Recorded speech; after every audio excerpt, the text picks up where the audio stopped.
Hello and welcome to Hawkeye Nation. This is HawkCast, your Iowa football, basketball, and recruiting podcast brought to you by Hawkeye Beacon and Rivals.com. I'm your recruiting analyst and host, Eliot Clough, at Eliot Clough on Twitter, joined by Ross Binder and Adam Jacoby. As always, we are here on our first recap episode of the 2024 season, Iowa defeating Illinois State 40-0. Before we get started, make sure you hit that subscribe button wherever you're listening, Apple Podcasts, Spotify, and if you're on YouTube, drop a like, drop a comment, let us know what you were thinking of today's game. Obviously, a rough first half, but the Hawkeyes finish off strong. Before we start as well, I want to let folks know I have heard some of the complaints about the issues with my mic. I turned the gain down on the mic. I'm hoping that we don't have an issue going forward. So just know it's trying to be dealt with if it doesn't work here. But anyway, let's start. Do you guys want to start off with the fun part of the game, the second half, or should we do the thing where, do you want the good news or the bad news first? And everybody always says the bad news. Yeah, yeah. It's we're gonna do the and I think I'm the first person to ever use this phrase. I think this is an Adam Jacoby original here. A tale of two halves. Like I think I just coined that, guys. No, it's the biggest cliche in the world, but it absolutely applies here. Even Brock Spack used that in his post game comments too. But yeah, the first half really rough, and it really drew an even sharper contrast to how great the second half was, just because there's so many times Iowa fans have seen a 6 point or worse first half, and usually doesn't get followed up by 34 in the second. Usually gets followed up by six more or fewer in that second half. So, yeah, but we do have to talk about the first half, and I'd rather not hop into that after we're already talking about the good stuff. Let's let's go to you, Ross, first here. What were your initial thoughts from that first half, other than here we go again, right? Well, I mean, it's hard to, separate that. It was so much deja vu from last year. It was like, a new-ish quarterback. Cade hasn't played in 10 games, and new coordinator, lots of talk about new schemes, new offense, but the production that we saw in the first half, and especially I would say the first quarter, was really, really anemic. Iowa went 3-and-out on their first two possessions, punted on three of the first four possessions. They sandwiched in a field goal there, but that was set up by a short field from a turnover forced by the defense. So the offense actually didn't move the ball very far at all on that field goal drive. It was 34 yards, I believe, of offense in the first quarter. It was just truly, it was like, all right, don't want to overreact, don't want to panic, but this is really bad. And this is exactly the same junk that Iowa fans saw on offense, week after week last year. It was like, okay, what's changed? And I do think things started to change in the second quarter. It didn't change on the scoreboard, really. There's only 3 more points in the second quarter, went up to 3-0 to 6-0. But the production started to be there. They were actually getting some first downs, actually moving the ball. They had over 100 yards of offense in the second quarter. There was some production going on in the passing game. The running game was getting a little bit going. So it's like, okay, the underlying stuff is looking better here, but I still need points. I mean, a 6-0 lead, you feel better about that than you would most teams, because Iowa's defense is good enough. It's like, wow, they can hold that, right? But you don't want to trust, that they can just shut a team out, even though obviously they can, and they did. So yeah, that's kind of where I was at in the first half. What did it look like to you guys from the press box? It continued to look bleak from our vantage point in that first quarter too, and yeah, we could hear the boo birds from the press box through that pained glass, and I got to tell you, like, I get where they were coming from. Yeah, imagine that. No, but it made sense, right? Because it looked like so many of those anemic games that Iowa played last year, and it also mirrored so much of the excuses. They're valid excuses, but they're still excuses that Iowa fans heard from Kirk Ferentz about Deacon Hill last year, which is hasn't had a whole lot of time to prepare, right? Being thrown into a position that he wasn't really ready for. Okay, yeah. The first part absolutely mirrored where Cade McNamara was coming back from that knee injury, and this being his first game in 11 months. And the last time that fans saw him was at Kids Day, and that was a debacle. We can call it that. It was a debacle. And Ferentz was saying, well, he did look a little bit more comfortable. Yeah, he did, tuck the ball in and run, and he looked good on his feet.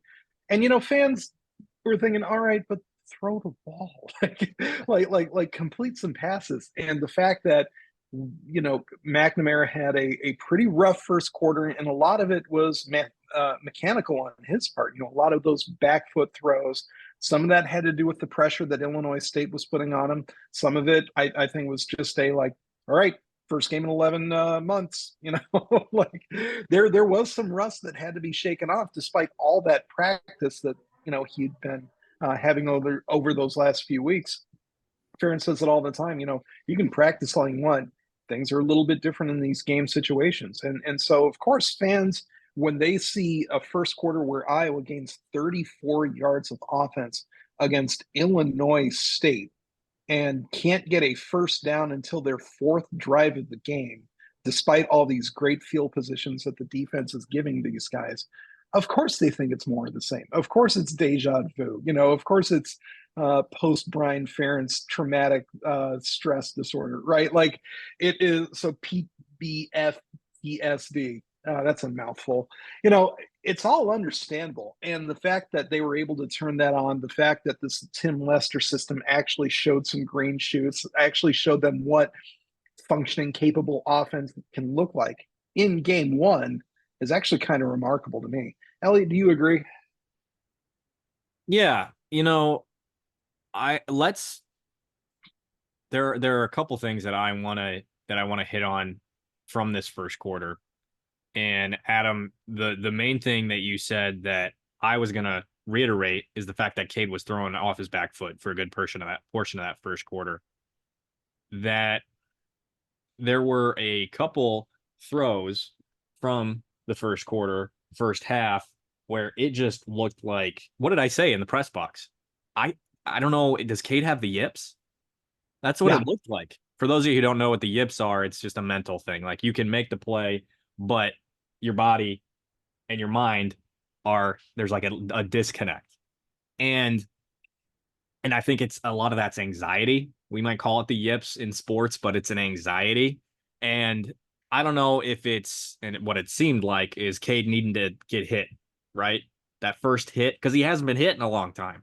I mean, we talked to people behind the scenes, and folks around the defensive line are like, I'm not touching him. I'm not going to be the one who hurts him, right? And so that was big for Cade. I think just to get that first hit, know his body's okay, even though like that big run he had in the first quarter that got called back by a penalty, where I'm sure Kirk was all sorts of upset about it in his basement in his man cave. But it definitely seemed like Cade settled in after that, right? There was that throw to Luke way behind him.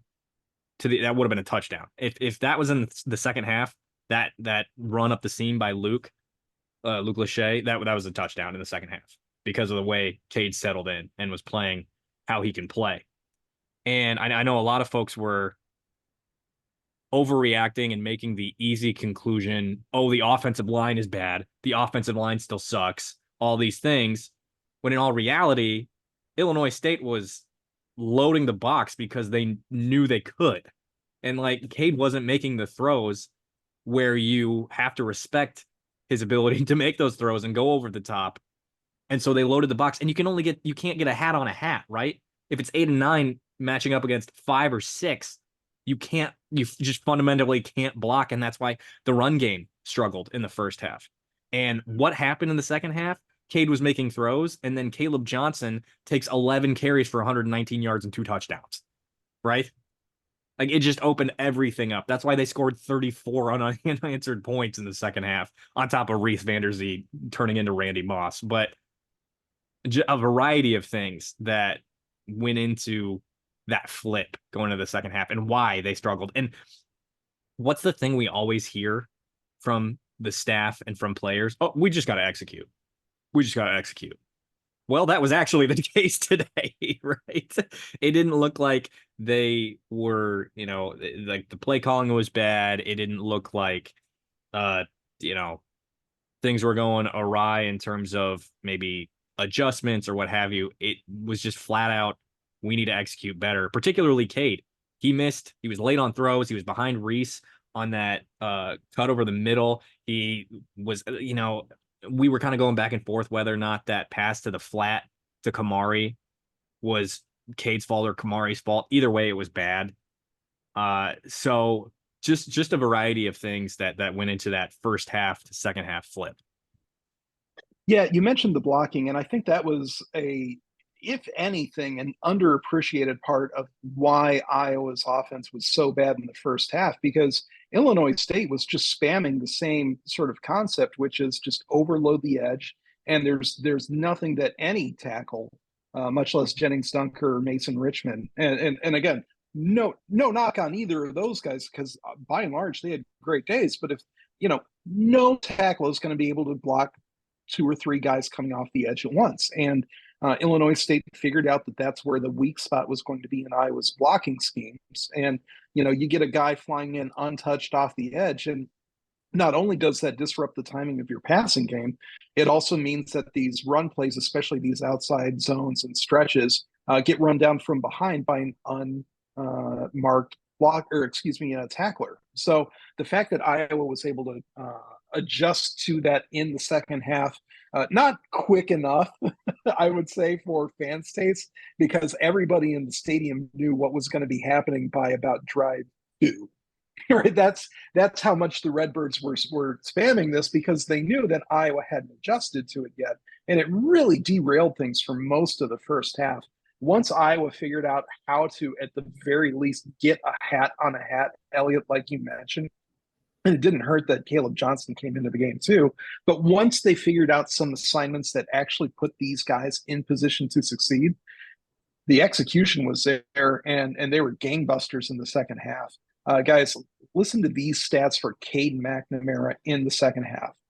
13 for 14, 177 yards, 3 touchdowns in one half of football from an Iowa quarterback. Like those are like that's a Boise State quarterback throwing for 50,000 yards, right? Like that is. What do you got, Eliot? You know what else? They were 4 of 5 on third down. Yeah, that's a big improvement over last year. A huge improvement. And to only have 5 third downs, that's telling of offensive efficiency right there. So that's essentially, I think Reece only punted once in the second half then, if that's the case. Yeah, the second half, they had every drive ended in a touchdown except one punt, and then the end of the game was just they ran out the clock. Yeah. That punt, by the way, only happened because Iowa had 15 yards of penalties on back-to-back plays, and it still took a drop pass on 33 to end that series. Like, that is how well Iowa's execution improved in the second half. Illinois needed a lot of help to get that Hawkeye offense off the field. And again, like that seems pretty pedestrian for the other 133 schools in FBS, but hearing that about an Iowa offense is borderline bizarre. Some folks on our board were joking when I had a criticism of that screenplay where Bo Stevens and was it Tyler Ellsbury were facing the wrong direction. They turned themselves around. Yeah. Still very perplexed by that. That was so weird. Anyway, so folks on our premium board were joking and saying baby steps, Eliot. And, honestly, like you mentioned these stats not being the greatest thing in the world for the rest of the FBS, but baby steps, man. And this is a big baby step. This is a fat baby step if I've ever seen one. I mean, it's a big ass baby. I mean, you say that, Adam, and it's true to an extent, but they also wound up with almost 500 yards of offense, which most teams outside of like Oregon would say that's a really good day. Oregon's like, well, that's an average day, but That's the first quarter in Eugene. yeah. But yeah, I mean, 500 yards is, I think I looked it up when it went back to the Middle Tennessee game, I think from several years ago. They had 644 yards in that game, which is ostrous, but that was 5-6 years ago. So been a long time. Now, to wrap up the talk of the first half and going into the second, and I guess that, speaking of the Hawkeyes and the team as a whole, what I tweeted at one point in the first half was, what's the likelihood we see Brennan Sullivan in this game? And then after the game, I put on our board asking, is this quarterback battle over? I also put it on Twitter. But on our premium board, let's see here, 60% of people said that yes, quarterback battle is over. 7% said no, while 32.6% said it's still to be determined. Isn't that the same as no? Yeah, okay, yeah, kind of. All right. Okay, yeah. All right. Semantics, but anyway. Yeah. But you know what I mean, right? Like, I maybe. So, to me, after the game, immediately after the game, everybody's, emotions are very tied to what just happened. And then you can kind of take a step back, right? At the end of the game, I was like, I think Cade just locked up the starting job. But what if Cade comes out and throws 3 picks next week? And I don't want to get too far ahead of ourselves. But I don't think he's necessarily locked it up. I thought it was a fair question, though. What do you guys think? I mean, I think it's reasonable that people want to see what he can do against, the other ISU. Iowa gets to play 2 ISUs in a row to start the season somehow.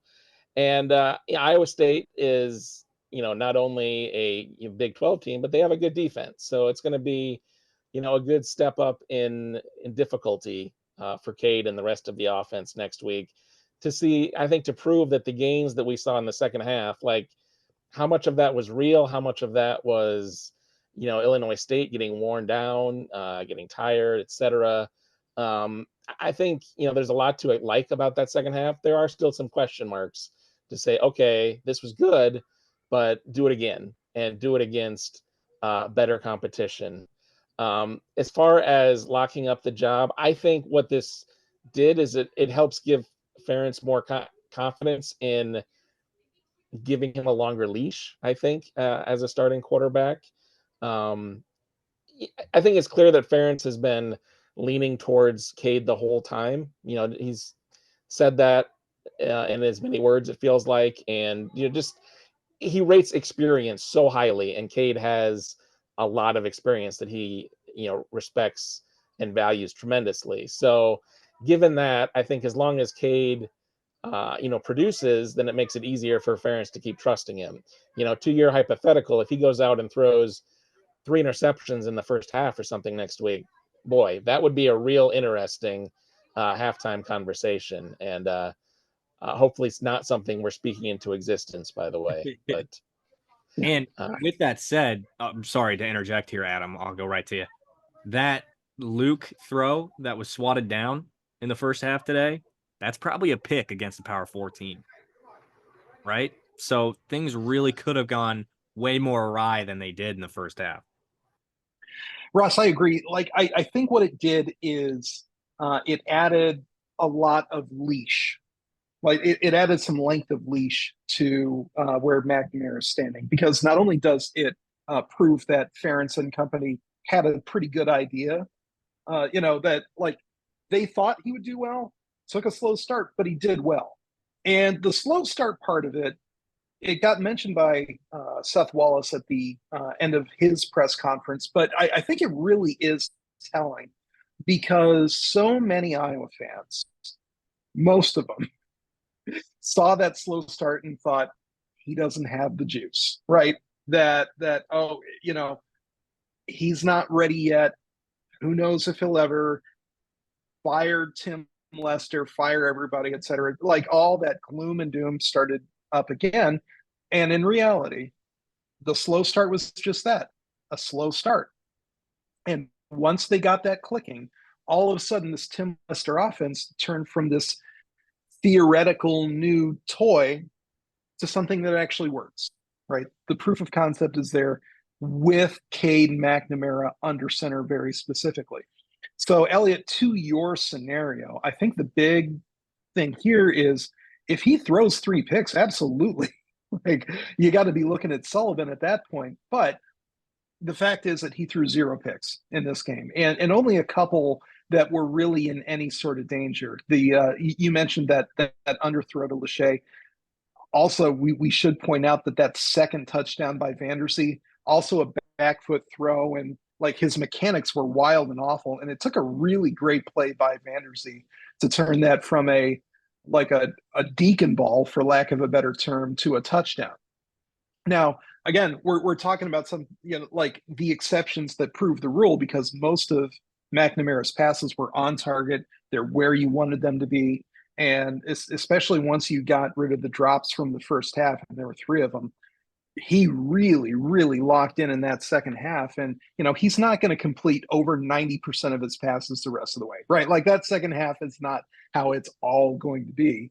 But at the very least, we know what success looks like. And that is what they're going to have to try to replicate against these tougher defenses. And boy, Iowa State, if you look at the stats from this game, they won pretty handily, 21-3, not really anything remarkable. The big stat that jumped out to me, 40 pass attempts for North Dakota, 120 yards passing.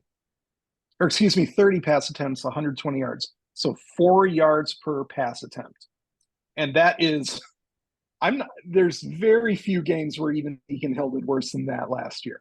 That is that's lockdown stuff. That's what Iowa does to opposing quarterbacks. So McNamara is going to have to really get that stepped up. And, the coaches know, he knows, everybody knows that there is room for improvement. And that's sort of the beauty of college football, is it's week-to-week improvement.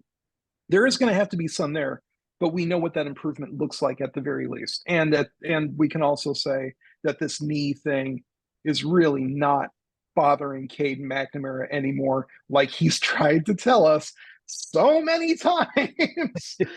And now is the time where fans can actually start to believe that. Now they can actually believe that, because a whole lot of them didn't. You look at that little bootleg that he ran against Penn State last year for like 12 yards.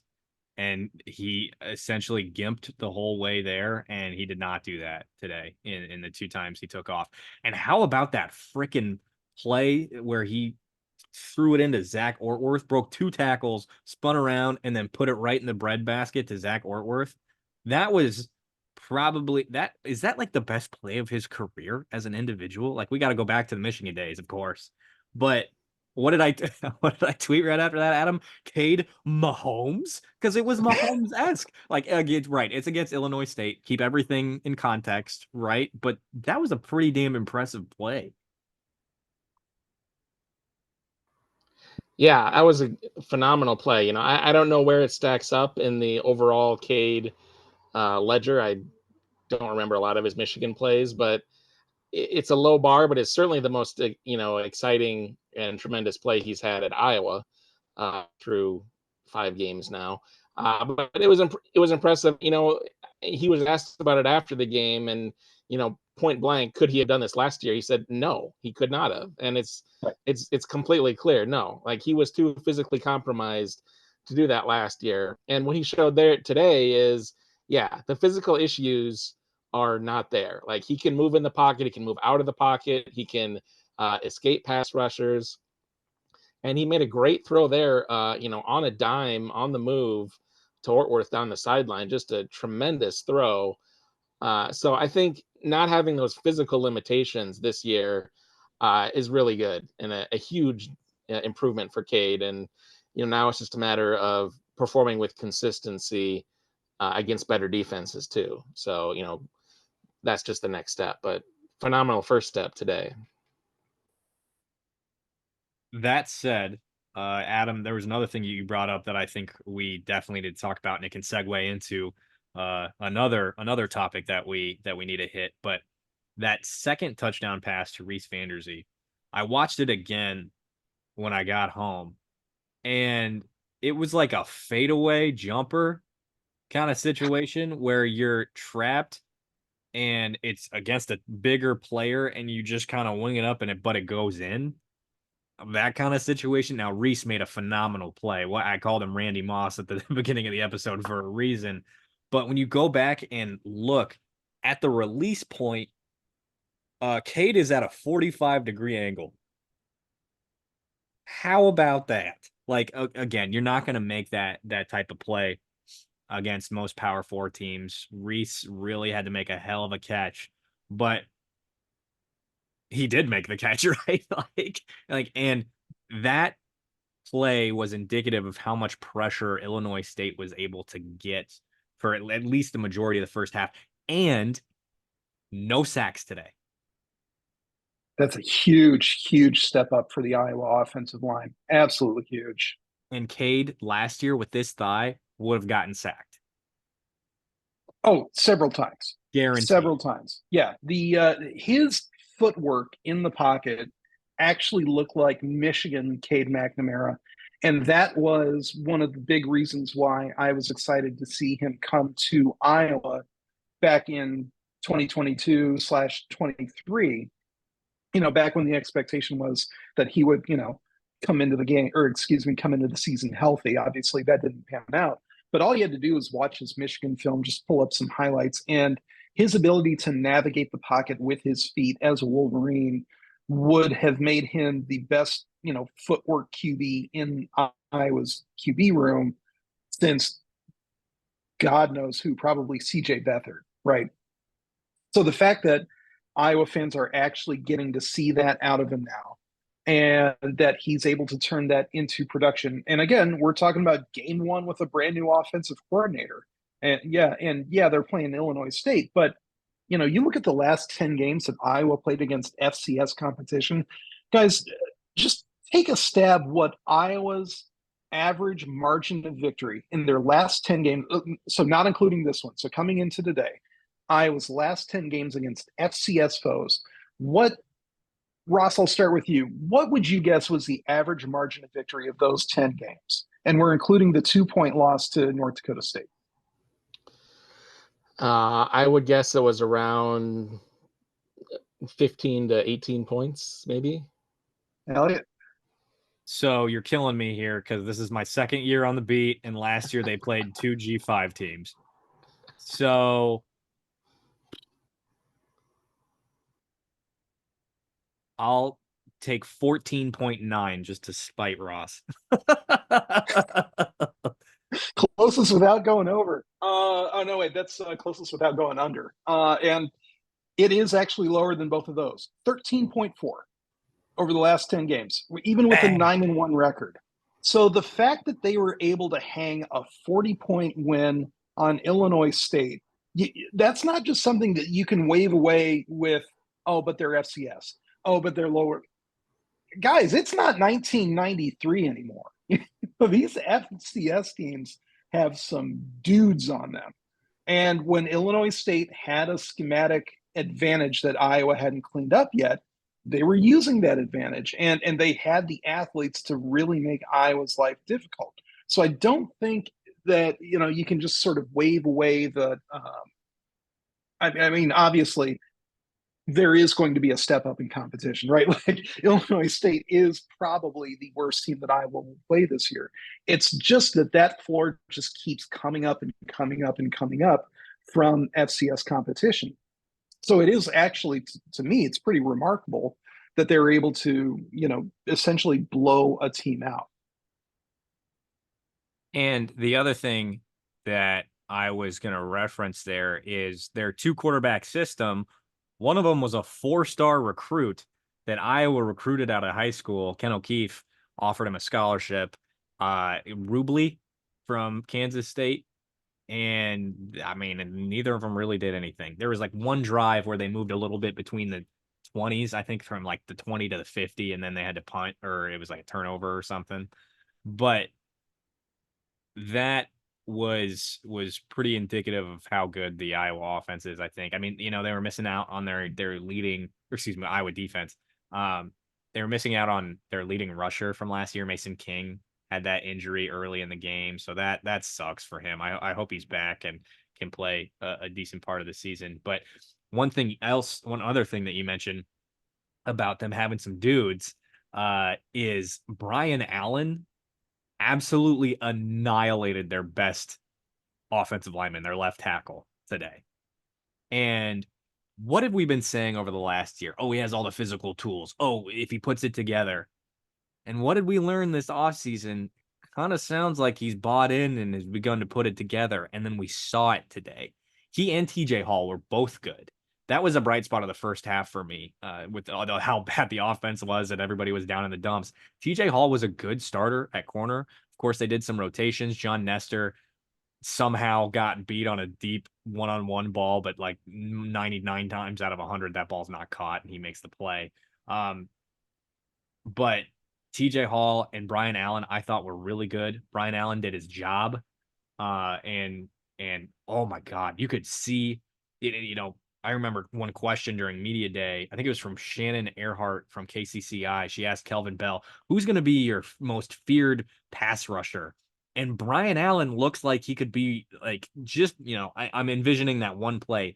He dipped with his hips. He went around and he just got the quarterback for a sack.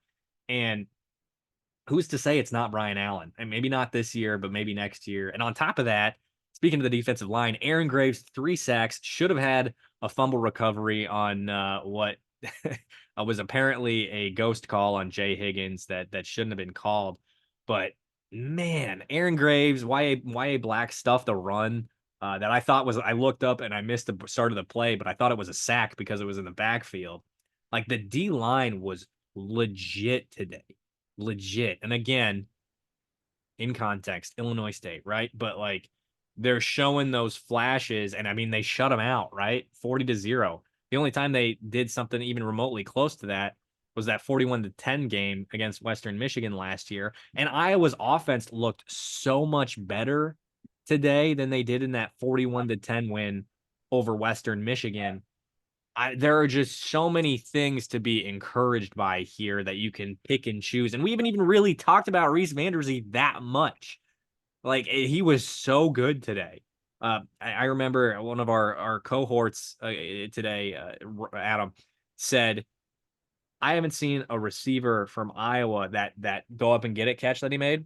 I haven't seen a receiver from Iowa able to make that play since Brandon Smith, who's now in the NFL with the New York Jets. It just went, I did like semi-viral on Hawkeye Twitter for making a couple crazy catches from, I think, Aaron Rodgers in some preseason games. But like I said, she's been able to pick and choose what are the things that you're most encouraged by today, right? Like, and again, Illinois State, but lots of positives.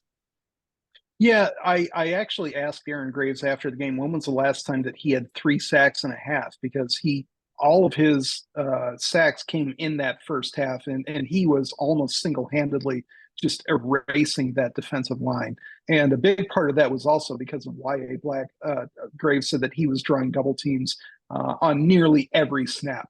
So, I mean, good luck with that. Like pick who you want to double, because you can't single both of them. But to answer my question, Graves said that the first time that, or the last time that he had that many sacks and a half was actually at the Shrine game his senior season, where he had 4 in the first half.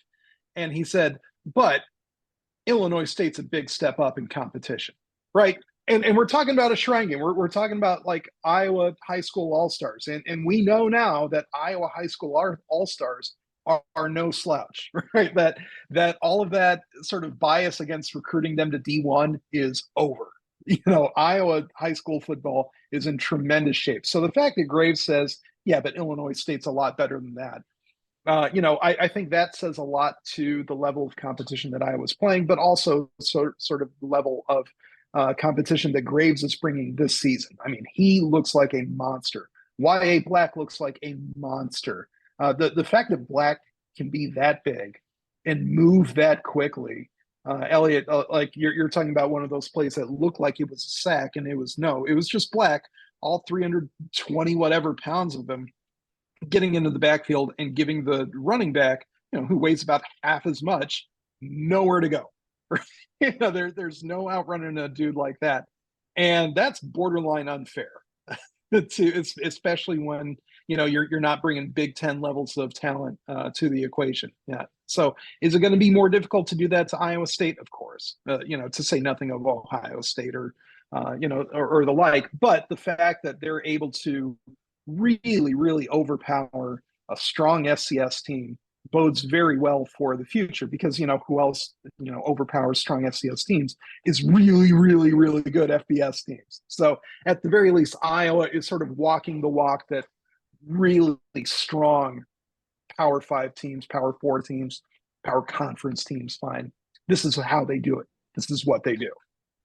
And, I feel like a few folks have written off Illinois State more than they should, because folks are, this isn't even a top 10 FCS team. Well, it's the top 20 FCS team in the best conference in the FCS.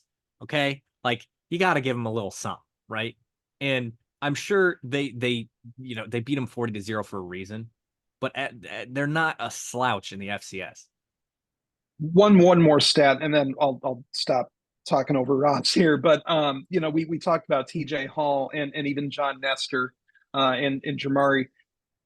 The leading target, and I am probably going to mispronounce this, so let me try to find it here. Daniel Sobkowitz, yeah, Polish wide receivers for Illinois State down there in Normal. But Sobkowitz, 8 targets, 2 catches. When you can hold that other team to 25% completions thrown to their best receivers, you're doing something right. And Iowa's secondary looked monstrous today. That's going to be a tough team for anyone to throw on. Yeah, I would just echo that. The coverage today was really good, and it came from multiple sources. You've already given TJ Hall his flowers, deservedly so, but Sebastian Castro and Kyler Fisher coming in on third down plays had some really, really good coverage moments, and just really getting on guys and getting to the ball. Castro looks every bit the player that we've been talking about him as in the preseason and leading up to this year. Like, he is going to be a monster in the Iowa defense. The other thing I wanted to hit on while we're talking about this, I asked our premium folks if they had any thoughts, takeaways from games, and we're going to do that throughout the year. So if you're not a premium subscriber and you want to be part of the podcast, we'd love to have you. Head over to iowa.rivals.com/subscribe, and you can join, drop questions, what have you. If you're a listener, we'd love to have you be a part of the podcast. So St. Louis Hawk dropped a question, said, did we learn anything on the defense? Is Illinois State a good enough offense that a shutout means something? So talking about the defense, talking about Brian Allen and YA Black and Aaron Graves, Kyler Fisher, Sebastian Castro, all these, is there enough to take away from today? Like, maybe something that we haven't hit on, or learning about the defense as a whole? I mean, the thing that stood out to me about the defense today was, they overwhelmed a, overmatched opponent, which, you would kind of expect them to do. But the way they did it, and they were just never threatened at all today. Like, there was just Illinois State was never close to making a big play on Iowa. And they were never close to scoring, getting to the end zone, anything. Like, they ran a handful of plays, I think it was 9, on the Iowa side of the field. And most of those were only technically on the Iowa side of the field, in that they were on like the Iowa 45, 46, 48-yard line. So, when you're running plays where the pre-snap motion is still in the Tiger Hawk, Like, are you really you're on the Iowa side of the field, but you're not that close to doing any damage. And like, they just completely smothered the Illinois State offense, and just they could do nothing really of note. And so, yeah, I mean, obvious caveats about the competition apply. What did we learn? But to do that to any football team is a pretty impressive thing for any defense. And I think it's a sign that, yes, this has the potential to be another really special Iowa defense.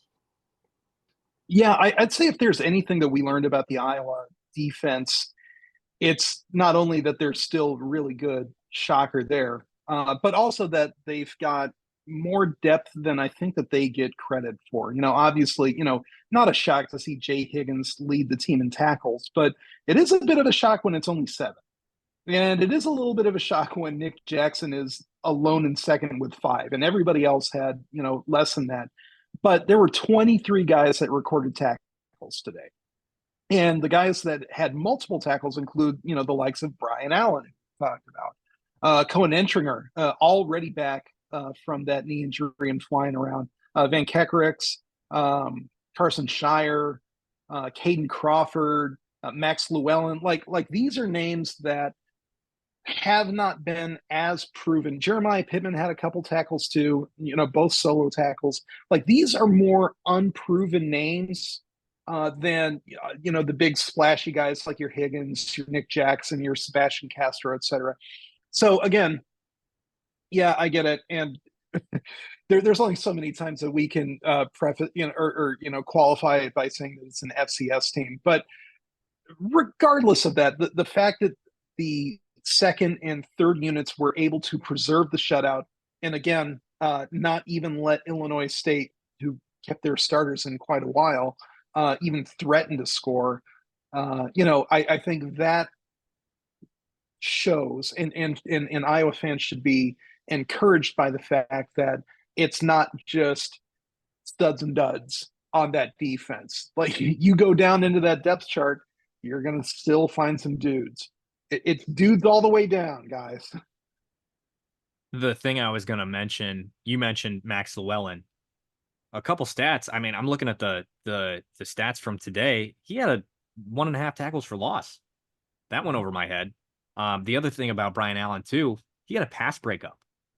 I remember, I think it was in the first half. He reached up and swatted one away. Maybe he just deflected it. But like, was Brian Allen doing that last year? Is Brian Allen doing that 2 years ago? I don't think so. Max Llewellyn had some flashes last year, got some time, but 1.5 tackles for a loss is really solid in this first game of the season. Nick Jackson had that sick breakup. It looked like he could have picked it off, but he really got up and got it. And the other thing that I'll take away from today, and you mentioned all that depth, you mentioned all the guys that saw the field, Adam. Jay Higgins had 7 tackles. That's a light day, and he led the team in tackles. That's a really light day for Jay Higgins, because I mean, I think the backups, I think he said they got in with like 12 minutes left. Like, that's really nice. You can keep your guys off their feet, chilling, not taking, because football, it's I think it's kind of a cliche at this point, maybe not, but football is not a contact sport. It's a collision sport. And to be up that much and be able to take your guys, your dudes off the field and let those young guys get reps. And that's going to be really, really important going into next season, because a lot of those dudes, a lot of those guys are going to be gone. I was just going to add, one other thing that really helped the defense today was the offense's ability to stay on the field and keep the defense fresh. The offense had almost 35 minutes time of possession. So did not see that from the offense last year. Maybe in the Western Michigan game, but it was not a common sight at all, obviously, they were a 3-and-out machine last year. So the defense was on the field all the time last year. And, they were much better rested and much fewer tackle opportunities for guys like Higgins and Jackson. And that's great. No one is happier about that, I'm sure, than them. So. Yeah. And then I guess sort of the cherry on top of all of this, guys, is, did anyone even limp off the field? Like, Iowa came into the game with an awfully clean injury report. It was just one guy out. it was Jaden Montgomery who was questionable, and then the one guy out was Seth Anderson. That's it. That was it. And this was a pretty clean, healthy game for the Hawkeyes, which was remarkable because Illinois State was an absolute parade of injuries over the course of the day. And some of them were serious. Some of them, thankfully, were minor. A lot of these guys we ended up seeing back in the game later, thank goodness. Hopefully Mason King's, season can continue at some point. But I like the closest that Iowa came to a real injury scare was Cade McNamara shaking out his hand after that big scramble and this and that, and everyone's wondering, is it a nerve? Is it a wrist? Is it a thumb? And it turns out he was just cramping. He said after the game it was just so he just hydrated and that was that. So on top of all of that, mission is certainly accomplished that Iowa is going to be pretty healthy going into Iowa State. Ross, you had something too? I was just going to say that Logan Jones did leave the game for a little bit, but he came back. And then Caden Weechin missed at least one punt return, I think, but he also returned to the game. So, whatever they were dealing with, very minor. And, they seem like they're going to be good to go for next week for sure.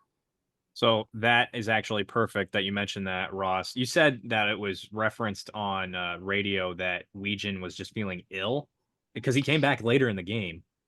Yeah, I don't know if it was cramps or, just kind of they said he was just getting fluids basically on the sideline and walking around. But yeah, obviously he came back and looked fine. So I don't know what exactly it was, but it did not seem to be anything major for sure. New guy's in the corner drowning in his own stick. So I don't even know what that reference is from anymore. I have no idea what you're talking about. But that was why Lutmer was in. I guess the PA announcers said it was Seth Anderson, who was obviously out with an injury. So Dolph was confused too. He's like, I don't know what number 6 this is out there. Yeah, that was Zach Lutmer for you. So and Yeah. he got some snaps at DB, by the way, today too. So valuable reps there for redshirt freshman. Yeah, that's part of the Rock Rapids superiority that's happening on the Iowa football team there. Pipeline from Rock Rapids and Central Lyon. Never been stronger. Do not make Dolph's mistake of referring to it as Rock Valley, as he did in his post-game interview with Reece. Uh-oh. Who corrected him? No, I'm from Rock Rapids. Nice. That's confidence by the young wide receiver. So absolutely, yeah, perfect that got mentioned because Golf Hacker wanted us to talk on that a little bit. Lutmer getting those reps at returning punts, but he also mentioned Jacob Gill in the game that he had today. He had 2 catches where he got freaking popped and he held onto the football, and that didn't happen last year at all. Lots of drops last season, and that is a really positive move in that direction. And the second thing is he was double teamed when he caught that touchdown pass today, and Cade found him. He essentially threw him open. And we've heard a lot of positive things about Jacob Gill behind the scenes. Again, our premium subscribers are privy to that information, but I thought he was great. I mean, Reece Vander Zee stole the show. Speaking of the Central Lyon pipeline, but Jacob was kind of an underrated star from this game too. Yeah, I thought so. Go ahead, Russ. I was gonna say, yeah, I thought he, this was everything you would hope for in his debut. He got the start and he really made some great plays, like you said, Eliot, and the toughness. I mean, yeah, he got really cracked on a couple of those catches, held on, got the catch, got the first down. And that touchdown he and Cade had was just a thing of beauty. I mean, his route, his double move was just perfect. And then, I mean, Cade's throw was even better. I mean, like you said, he let him open and just dropped it. Perfect positioning. Like Iowa has not had a quarterback that could do that for quite a while. Yeah, you mentioned the toughness in making those catches, and I am sure that Gill is going to have a sore Sunday on his, especially in his rib cage from those hits. But there's a different sort of toughness, and that is, really keeping your route going and steady through contact. And when McNamara threw that ball to Gill in the end zone, not only was he being double covered, but it was physical coverage too. And the fact that he was able to keep his route, not let those guys, sort of move him off his mark, and he was able to then on top of that sort of run away from them to where the ball was going and make what ended up being an open catch. And again, when that ball was thrown, he was not open, but there was a window where he was going to be open. Ball finds him there. And so that's just great execution. Yeah, we're saying the E word. Great execution by both McNamara and Gill. And when Cade was talking about it after the game, he says, yeah, normally when we practice that play, that's not really the coverage that we expect to see. And so a lot of that was just sort of improvisation might not be the right word, but really making a short, quick decision in a sort of an unfamiliar sort of situation. And that is, again, sort of something that comes with the Tim Lester offense, just the knowledge that, hey, just because you're familiar with this play doesn't mean you're familiar with how, the defenders are going to be where they are. And, the route might end up different because of that. And so the fact that they're able to still execute, to still run the exact right route, to still get the ball exactly where it needed to be. Just a tremendous play all around, and really worthy of praise for both of those guys. The other note from Golf Hacker 1, who is a regular on our boards, really great stuff from him typically. That's a reason to join us anyways, just because Golf Hacker's plugged in and he helps us out a little bit too. But he said last time Iowa looked this good in an opening game, it went 12-0. And then he followed it up and said 2024 equals 2015. I didn't say it. I'm just a vessel. I'm just relaying the message. I see Ross giggling behind a muted mic. So, like I said, we get our premium subscribers involved with the podcast. We don't have to talk about this too much. I do have another point I want to hit. But I see you both, like the wheels are turning. You're both thinking so hard, smoke is coming out of your ears. No. All I'm doing is looking at the past scores. Just not to throw cold water on this, but Iowa started the 2015 season by beating, as it would turn out, Illinois State, but it was 31-14. You're right, and that is a lot closer to what Iowa's not only season openers are like, but again, going back to earlier, what their FCS games are like. So, I would take this one back further to the main game, to 2008, which was its own really, really strong season, especially once they, moved out Jake.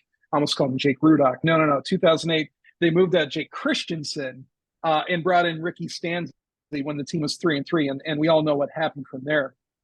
So maybe this is 2008, except they know what they're doing at quarterback, right? Except they've actually made the right decision at the beginning of the season, or at the very least, they have not made a damagingly wrong decision, at the very least, that we know of yet. So yeah, that's going to be interesting to see. But by and large, I think there is a correlation between how you play in a season opener and how you should expect the rest of the season to go. Now, of course, the exception that proves the rule is the very next year, 2009, where it took a pair of miracles back to back, blocking those 2 field goals by Eliot. I'm sorry, by UNI, and the second one didn't even feel like it was like, okay, the universe is throwing this one for Iowa's sake, and yet it took a great Northwestern name and an injury to Ricky Stanley to unseat Iowa from going undefeated that whole season. So, how much of a correlation is there? Depends, but absolutely, Iowa should feel encouraged by how complete this win was, because generally speaking, that should translate to more complete. And speaking of cliches here, complementary football looked awfully complimentary today, and that's what the coaches have been looking for. They're getting it in game one. How do you extend that out to the rest of the season? Ross, did you have some snarky comment or anything after giggling back there behind your mic? No snark from me, never. I just would echo what Adam said, that there are definitely some echoes of the past good seasons with a performance like this, and it is really remarkable if you look back through the seasons, and maybe this is something I'll write about, but Iowa's had a lot of really shaky openers over the years, where it was, the all timer is that UNI game with the two blocked field goals, and then the one they lost to Northern Illinois a few years later. But there's been a lot of openers where they just don't look all put together yet, and they're a work in progress, as I'm sure Kirk has described them a few times. And it's certainly encouraging to see them further along in that progress as they look today. They are they a finished product? No, obviously not. But there's a lot of positives to take away from what they did today in all aspects. The offense is a big one from that second half. The defense, just what they did from start to finish. I thought the special teams looked good today too. The first half, the kicking game, Iowa couldn't find the end zone, needed to get points, and here comes Drew Stevens, who lost his job the last time we saw Iowa attempt a field goal against Nebraska last year, and he was not good at the end of last season. He missed 3 of his last 4 field goal attempts, and he calmly drained 2 kicks today. Looked good. Reece Dakin, the unenviable task of replacing Torrey Taylor. Had a couple shakier punts to start in the first half. I thought didn't get the hang time or the distance that you maybe were hoping for. But in the second half, well, he only had 1 in the second half, but his last 2 punts each went for 40 plus. Great hang time, no returns, perfectly set up for the Gunners to get down there and just stuff it. So yeah, I mean, he was looking better. Weechin was doing a lot of good stuff in the return game. So just positives up and down the roster and all over in all 3 phases today for me. 2 quick things, and then we'll get out of here. Last note from one of our premium subscribers, Waterloo Chaz, who, speaking of snarky, is always really good at dropping some good stuff on our board. But I think the first question was rhetorical, so I'm gonna maybe rhetorical. I don't know. So I'm gonna pass it. But he said, how hard should we, meaning Iowa, skull slam Iowa State? Should it be close? Should it be a close win with a big Cyclone mistake that nags at them for months? In parentheses, saw that before. A thorough beating like 42-7, or a beating like 84 to -10 because ISU got docked points as they had various players wearing different versions of their 15 uniform combinations.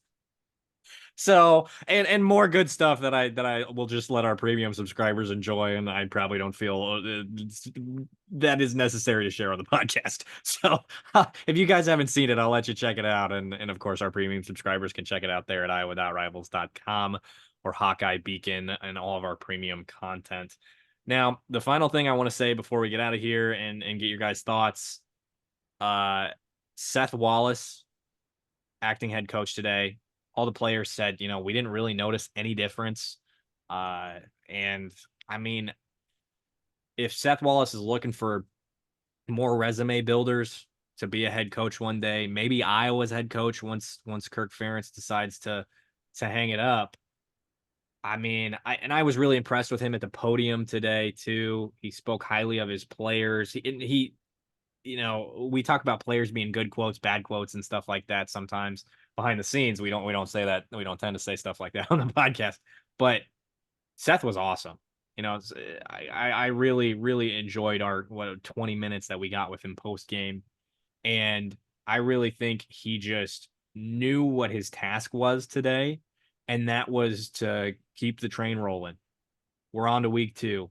I trust Kirk Ferentz and the way he does things, and I want to emulate that. So we move on to week 2 and we don't skip a beat. And I thought that was really positive. I thought he let the vets do their thing more or less. There's only so much coaching you can do with Jay Higgins and Nick Jackson sometimes because they've been playing at a high level for a while. Jay Higgins has just been around the program, but I just get a feel from Seth that he knows when to say something, when not to say something, how to approach coaching this team given the circumstances. Like the context is important here when you take over just one game of a Kirk Ferentz led team where he's been around for 26 years. I was just really impressed with how he handled himself and what he did as Iowa's acting head coach today. Yeah, I was impressed too. And some of it, I mean, clearly the fact that he had a few months to sort of grow into this role, right? Like it wasn't like he was just named assistant head coach 3 days ago in response to the self-imposed suspension, right? Like this was a role that it's also not like he was there for like 5 years either, too. But even though this was his first game as assistant head coach, you sort of got the sense that in some way he's sort of been job shadowing Kirk Ferentz for his entire career now. Like he did sound a little bit, but not entirely, like not exactly like Kirk Ferentz. He sounded like Seth Wallace is what he sounded like. But yeah, like he even sort of took credit. He said credit. He took responsibility for that 4th and 2 that failed in the first half, which again sort of upset Iowa fans. But and he even explained his rationale behind it, which was I trust the defense, and if we get that, we're in good scoring position, et cetera, et cetera. And like, yeah, that makes sense. And if you're playing Illinois State, you should expect to be able to run and convert a 4th and 2. It just so happens that was before they made any sort of adjustments on that guy flying off the edge. So, of course, Moulton had virtually no chance to convert that. And the fact that he even got close, really spoke highly of Moulton. And he had a pretty strong day. It's just, he didn't have Caleb Johnson's day. But he absolutely looked like a starting caliber halfback. But going back to Wallace, yeah, you could tell that this meant something to him. You could tell that the duty and responsibility mattered to him, and that he, took that very seriously. But also, not at the expense of his ability to relate to his players. Not at the expense of what makes him Seth Wallace, as opposed to a cardboard cutout of Kirk Ferentz, sitting on the sideline. Right, like he wanted to make sure that he was doing the coaching his way. So, yeah, it's going to look great on his resume. Even though we learned right before kickoff that the win does not belong to him because it was a self-imposed suspension as opposed to an NCAA suspension. So, even though he's padding Kirk Ferentz's win total clearly here, it was still a pretty exemplary job of coaching, and he's got the 40-0 scoreboard to show for it. So yeah, I thought it was pretty impressive, and not a whole lot of negative there. Ross, Ross, you were watching on TV. How did they present Seth Wallace's role in all of this? Like, did they even talk about him all that much, or how was that given to fans? That's a great question, and I'm actually not the best source for that because I was actually curious to see or hear how Pat Angerer did as the color commentator for Iowa's radio broadcast today. So I actually synced up and listened to Dolph and Angerer for almost all of the game instead of the TV broadcast. Well, you could have made something up and we would have believed you. He was the only person they talked about.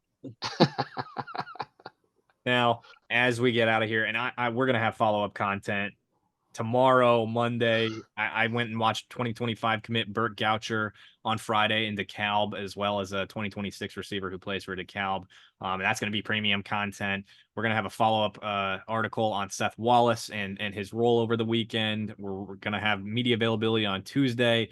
gonna hear from Kirk and so much more, so many players. I'm actually in the state now. I'm not out in Colorado, so I will be at media availability next week. And again, Adam and I, we're not sure if Adam will be at a game next week, but I will be at a game next week. He's got content from this last Friday, so we are just loaded up at Hawkeye Beacon right now, and we got way more coming too. Of course, Ross helping us out, getting game recaps and more when available to help us out too.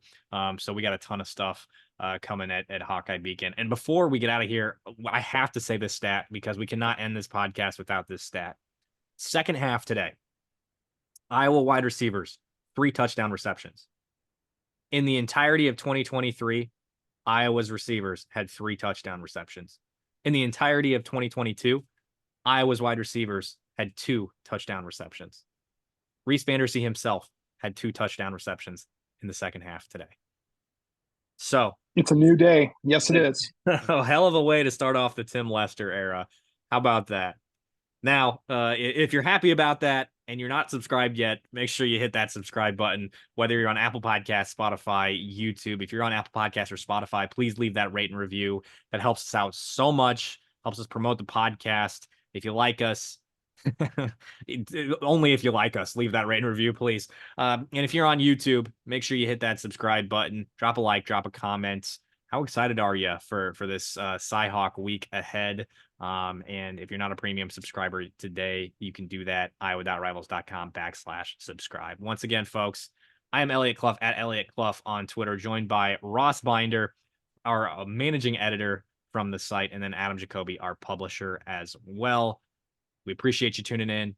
We will see you next time.